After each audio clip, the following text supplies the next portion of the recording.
கடந்த சில பதிவுகளுக்கு முன்பு அறிவியல் ஆராய்ச்சியாளர்களுக்கு பெரும் சவாலாக விளங்கும் என்வைட்டினன்ட் ஐலாண்ட் அப்படின்ற அந்த தீவை பற்றிய ஒரு பதிவையும் அங்கு நிலவும் மர்மங்கள் பற்றியும் வெளியிட்டிருந்தோம். பதிவை பார்த்துவிட்டு நிறைய நண்பர்கள் ஏன் இந்த இடத்துல மட்டும் அப்படி மர்மங்கள் நடக்கணும், உலகத்துல வேற எங்கேயுமே அப்படி மர்மங்கள் நடக்கிறது இல்லையா என்று கேள்வியை எழுப்பியிருந்தார்கள். இல்லை நண்பர்களா, இந்த இடம் மட்டுமல்ல, இந்த உலகத்துல பல இடங்கள்ல இதே போல மர்மங்களும் மற்றும் விசித்திர நிகழ்வுகளும் நடக்கத்தான் செய்கிறது. என்னதான் அறிவியலையும் தொழில்நுட்பத்திலையும் பெரும் வளர்ச்சி பெற்று விட்டோம் அப்படின்னு கூறிக்கொண்டாலும் இன்றைய அறிவியலாளர்களுக்கும் ஆராய்ச்சியாளர்களுக்கும் பெரும் சவாலாக விளங்கும் நிறைய இடங்கள் இந்த பூமியில் இருக்கத்தான் செய்கிறது. அப்படி அறிவியல் உலகை எப்போதும் தன் பக்கமே பார்வையை செலுத்தி ஆராய தூண்டும் மர்மமான இடங்களை பற்றி பட்டியலிடுகிறது மறைந்திருந்து பார்க்கும் மர்மம் என்ன.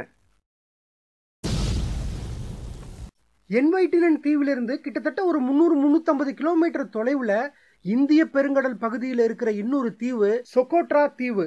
விரல் விட்டு எண்ணக்கூடிய அளவுல தான் மக்கள் தொகையை கொண்ட இந்த தீவுல காணப்படும் சில அதிசய உயிரினங்களும் வளர்ந்திருக்கும் மரங்களும் பார்ப்பவர்களை மிரட்டுகிறது என்றால் அது மிகையல்ல.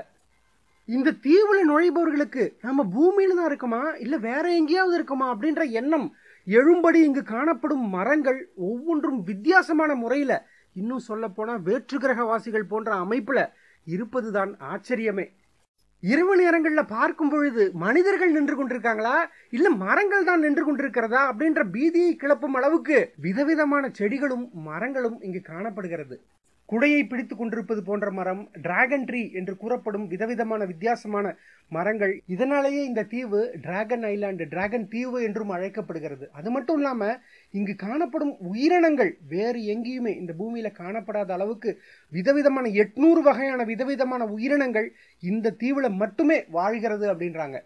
அது மட்டும் இல்லாம இந்த தீவுல காணப்படும் அந்த மரங்கள், செடிகள் இந்த பூமியில வேற எங்கேயுமே முளைக்கக்கூடிய அளவுக்கு ஆற்றல் கிடையாது. நம்ம அந்த செடியினுடைய விதையை எடுத்துக்கொண்டு பயிரிட்டாலும் வளராது.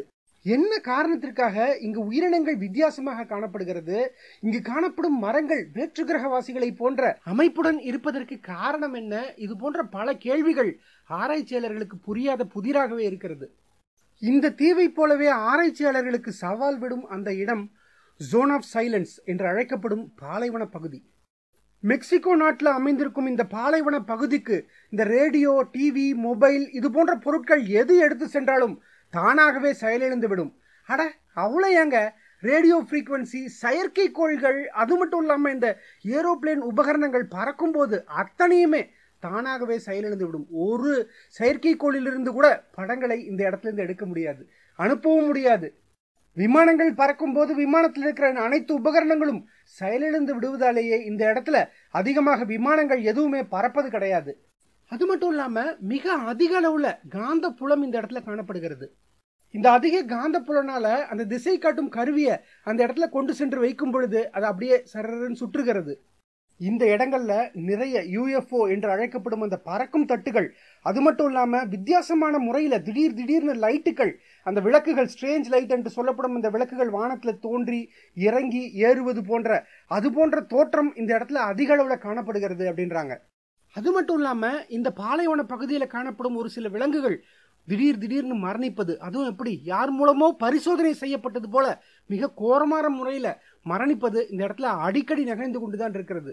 விலங்குகள் மட்டுமல்ல, நிறைய மரங்கள் கூட ஏதோ ஒரு உபகரணத்தை கொண்டு துளையிடப்பட்டது போல அது போன்ற அமைப்பும் இந்த இடத்துல அதிக அளவுல காணப்படுகிறது.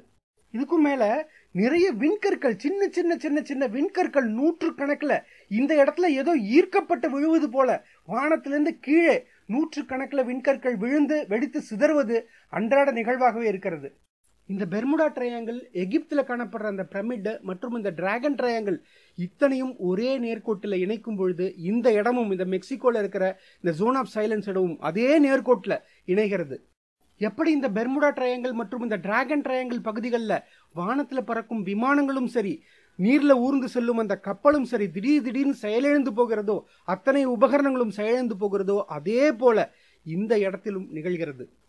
இப்படியா இந்த விலங்குகளினுடைய கோரமான முறையில மரணங்கள், மரத்துல துளையிடப்பட்ட வித்தியாசமான பகுதிகள், அது மட்டும் இல்லாம இந்த ரேடியோ சிக்னல், செயற்கைக்கோளினுடைய சிக்னல் உட்பட டெலிவிஷன், மொபைல் நெட்வொர்க் அத்தனையுமே இந்த இடத்துல ஏன் இயங்கவில்லை அப்படின்றது ஆராய்ச்சியாளர்களுக்கு இன்று அளவுல புரியாத புதிராகவே இருக்கிறது. இப்ப மனதுல ஒரு கேள்வி எழக்கூடும், அதென்ன இது போன்ற மர்மமான இடங்கள் எல்லாமே வெளிநாட்டுல தான் இருக்கணுமா, நம்ம இந்தியாவில் இது போன்ற பகுதிகள் இல்லையா? இது போன்ற கேள்விகள் எழக்கூடும்.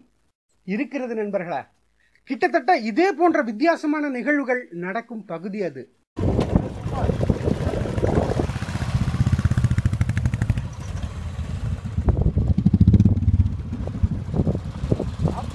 வண்டி ஆஃப் பண்றா.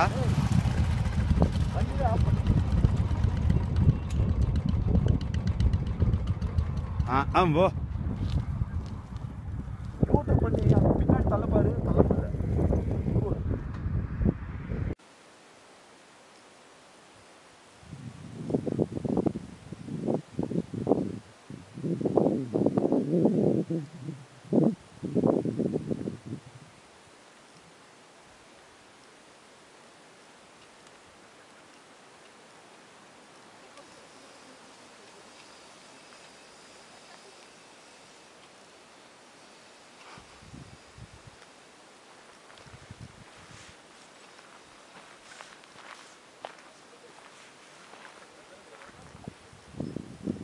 இந்தியாவில் லடாக் பகுதியிலிருந்து இமயமலை செல்லும் பாதையில உள்ள அந்த இடம் மேக்னெட்டிக் ஹில் என்று அழைக்கப்படும் காந்தமலை. இரும்பு மற்றும் இந்த கனரக வாகனங்கள்லாம் இருக்கு இல்லையா, அது போன்ற இந்த வாகனங்கள் எல்லாம் அந்த மேடான பகுதியில தானாகவே 10 கிலோமீட்டர்ல இருந்து 20 கிலோமீட்டர் வேகத்துல தானாகவே நகர்கிறது. இந்த பகுதியிலையும் அளவுக்கு அதிகமான காந்த புலம் காணப்படுகிறது. அது மட்டும் இல்லாம சில நேரங்கள்ல ரேடியோ சிக்னல், அது மட்டும் செயற்கைக்கோள்களினுடைய சிக்னல் அத்தனையுமே செயலிழந்தும் விடுகிறது. இந்த இடம் அமைந்துள்ள பகுதி கூட அந்த பெர்முடா ட்ரையாங்கிள், டிராகன் ட்ரையாங்கிள், இது போன்ற அந்த எகிப்து பிரமிடு நேர்கோட்டில் அமைந்துள்ளது போல இந்த இமயமலை பகுதியும் அதே நேர்கோட்டில் வருவதுதான் ஆச்சரியமே. இந்த பகுதியை பற்றியும் இந்த மலையை பற்றியும் அங்கு இருக்கிற இந்த வித்தியாசமான காந்த புலனை பற்றியும் அறிவிப்பு பலகை வைத்ததோடு மட்டுமல்லாமல் இது குறித்த ஆராய்ச்சிகளும் தொடர்ந்து கொண்டுதான் இருக்கிறது.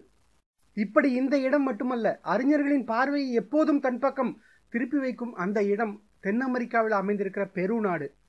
இந்த பெரு அப்படின்ற அந்த நாட்டினுடைய பெயர் நம் நினைவுல வந்தவுடன் நமக்கு தோன்றுவது இந்த நாட்டில் காணப்படும் அந்த நாஸ்கா கோடுகள். எனக்கு ஒவ்வொரு கோடும் வித்தியாசமான உருவங்கள், ஒன்றொன்றும் ஒரு ஃபுட்பால் மைதானம், 2 ஃபுட்பால் மைதானம் அளவிற்கு வித்தியாசமான உயிரினங்கள், பறவைகள் இத்தனையும் அந்த இடத்துல காணப்படுது. அது மட்டும் இல்லாம இந்த நாட்டுக்கு மிக மிக அருகில காணப்படுற அந்த ஈஸ்டர் ஐலாண்டு, மோவாய்கள் அப்படின்னு அழைக்கப்படுற இந்த சிலைகள் ஒவ்வொன்றும் 20 டன்ல இருந்து 80 டன் 100 டன் எடையுள்ள அந்த கடற்கரையை பார்த்து சுற்றிலும் அமைக்கப்பட்டிருக்கிறது இந்த மோவாய்கள். விதவிதமான உயிரினங்கள், வித்தியாசமான உருவங்கள், அளவுல பெரிய பெரிய இது போன்ற சிலைகள், இவை எல்லாமே வேற்று கிரகவாசிகளுடன் தொடர்புடையவை அப்படின்னு அறியப்பட்டாலும் ஏன் இவை உருவாக்கினார்கள், எதனால் உருவாக்கப்பட்டது அப்படின்றது இன்று வரை நிறைய பேருக்கு அறிஞர்களுக்கும் புரியவே இல்லை. இதே பெரு நாட்டுல அந்த நாஸ்கா கோடுகள் அமைந்துள்ள அந்த மலை அடிவாரத்துல காணப்படும் அந்த இடம் பிஸ்கோ வேலி அப்படின்னு அழைக்கப்படுற அந்த மலைப்பகுதி, பேண்ட் ஆஃப் ஹோல்ஸ் என்று அழைக்கப்படும் இந்த இடம் மர்மங்களுக்கு சற்றும் குறைவில்லாத பகுதி. இந்த பகுதியில் காணப்படும் இந்த தொடர் குழிகள் கிட்டத்தட்ட 7000 10,000 வரை நீளுகிறது. இங்கு காணப்படும் ஒவ்வொரு குழியும் 65 அடி அகலம், 25 இன்ச்சு ஆழமும் உடையது. ஏதோ எப்படி ஒரு டைனோசர் நடந்து போனா எந்த அளவுக்கு ஒரு ஆழம் விழுமோ அந்த அளவுக்கு ஒரு குழி போல அமைப்பு. 1 2 அல்ல, கிட்டத்தட்ட 10,000க்கும் மேற்பட்ட குழிகள். எதையோ அப்படி மலைக்கு அப்படி நடந்து போற மாதிரி ஏதோ பயத்தினால அப்படி டக்கு டக்கு டக்குன்னு நடந்து போவது போல அமைப்பு இந்த இடத்துல முழுவதும் அப்படி காணப்படுகிறது. ஆனா இவை எல்லாமே தரையிலிருந்து பார்த்தால் எதையுமே உணர முடியாது. ஏதோ சின்னதா இந்த தோண்டி வச்சிருக்கிற மாதிரி தோன்றும். இதனுடைய பிரம்மாண்டத்தை உணர வேண்டுமானால் பூமியிலிருந்து கிட்டத்தட்ட 1 கிலோமீட்டர் 2 கிலோமீட்டருக்கு மேல பறக்கும் பொழுதுதான் அந்த நடைபாதையே, அது ஒரு பாதை போன்ற அமைப்பு காணப்படும். இவையெல்லாம் இயற்கையாக தோன்றிருக்கிறதுக்கு வாய்ப்பே இல்லை அப்படின்றாங்க. அது மட்டும் இல்லாம இவை அத்தனையுமே கிட்டத்தட்ட 2000 வருடத்திலிருந்து 3000 வருடங்கள் பழமையானவை. நாஸ்கா கோடுகள் எந்த காலத்துல உருவாக்கப்பட்டதோ அதே காலத்துல இவையும் உருவாக்கப்பட்டிருக்க கூடும் அப்படின்றாங்க. இப்படியே இந்த நடைபாதை போல இருக்கிற இந்த பேண்ட் ஆஃப் ஹோல்ஸ் இந்த பகுதியை கடந்து சென்றால் அது தொடும் அந்த மலையினுடைய உச்சி மேலும் ஆச்சரியத்தை தருகிறது. அந்த இடம் மார்காவாசி அப்படின்ற மலை. இந்த மலையை பார்ப்பவர்களுக்கு நிச்சயம் ஆச்சரியம் தான் ஏற்படும். அதற்கு காரணம் இங்கு காணப்படும் கற்கள். ஒவ்வொரு கற்களும் ஒவ்வொரு உருவத்தை குறிப்பிடுகிறது. நம்முடைய புராண கதைகள் எல்லாம் கேள்விப்பட்டிருப்போம். ஒரு முனிவர் திடீர்னு சாபம் கொடுப்பாரு, நீ கல்லா போக கடவாய், நீ கல்லா போ அப்படின்னு சொல்லிட்டு அவர் சபிச்சிருவார். உடனே அந்த மனிதன் கல்லாக மாறி விடுவான். அதே போல இந்த மலையில, இந்த மலை உச்சியில காணப்படும் ஒவ்வொரு கற்களும் மனித உருவம் மற்றும் விலங்குகளினுடைய உருவம் அப்படியே அச்சாசலாக பொருந்துகிறது. இது எல்லாம் இயற்கையா உருவானதுதான் அப்படின்னு ஆராய்ச்சியாளர்கள் சொன்னாலும் ஒரு கல்லுல அந்த உருவம் இருக்கலாம் அல்லது 2 கல்ல உருவம் இருக்கலாம். எப்படி சார் இது சாத்தியம்? பார்க்கிற அத்தனை கற்களும் ஏதோ ஒரு விலங்கையோ அல்லது மனிதரையோ பிரதிபலிப்பது போலவே இந்த இடத்துல காணப்படுவதுதான் ஆச்சரியத்தின் உச்சமே. இப்படி 1-2 இடங்களை மட்டுமல்ல, இந்த பூமியில இன்னும் இது போன்ற நிறைய இடங்கள், நேரமின்மை காரணமாக அதெல்லாம் தவிர்த்திருக்கிறேன் நண்பர்களா, இன்னும் நிறைய இடங்கள் அதிக அளவு மர்மத்தை கொண்டிருக்கிறது. இந்த பூமி முழுவதும் நிறைய இடங்கள்ல இந்த பயிர் வளங்களை மட்டும் குறியிட்டு இந்த பயிர் வட்டங்கள் உண்டாவது, இன்னும் வறண்ட நிலப்பரப்புல மலை உச்சியில காணப்படும் விதவிதமான படங்கள். ஏன்னா இத்தனை படங்களும் ஏதோ இன்று நேற்று வரையப்பட்டவை அல்ல, கிட்டத்தட்ட பல ஆயிரக்கணக்கான வருடங்களுக்கு முன்பு வரையப்பட்டவை. இவையெல்லாம் ஏன் வரையப்பட்டன, எதற்காக வரையப்பட்டன, இவை சொல்லும் செய்திதான் என்ன அப்படின்றது நிறைய ஆராய்ச்சியாளர்களுக்கு புலப்படவே இல்லை. ஆனா வேறு சில ஆராய்ச்சியாளர்கள் வேறு விதமான பதிலை தராங்க. மனிதர்களாகிய நாம் இதுவரை அறிந்து கொண்டது 4 பரிமாணங்கள், 4 டைமென்ஷன் மட்டும்தான்.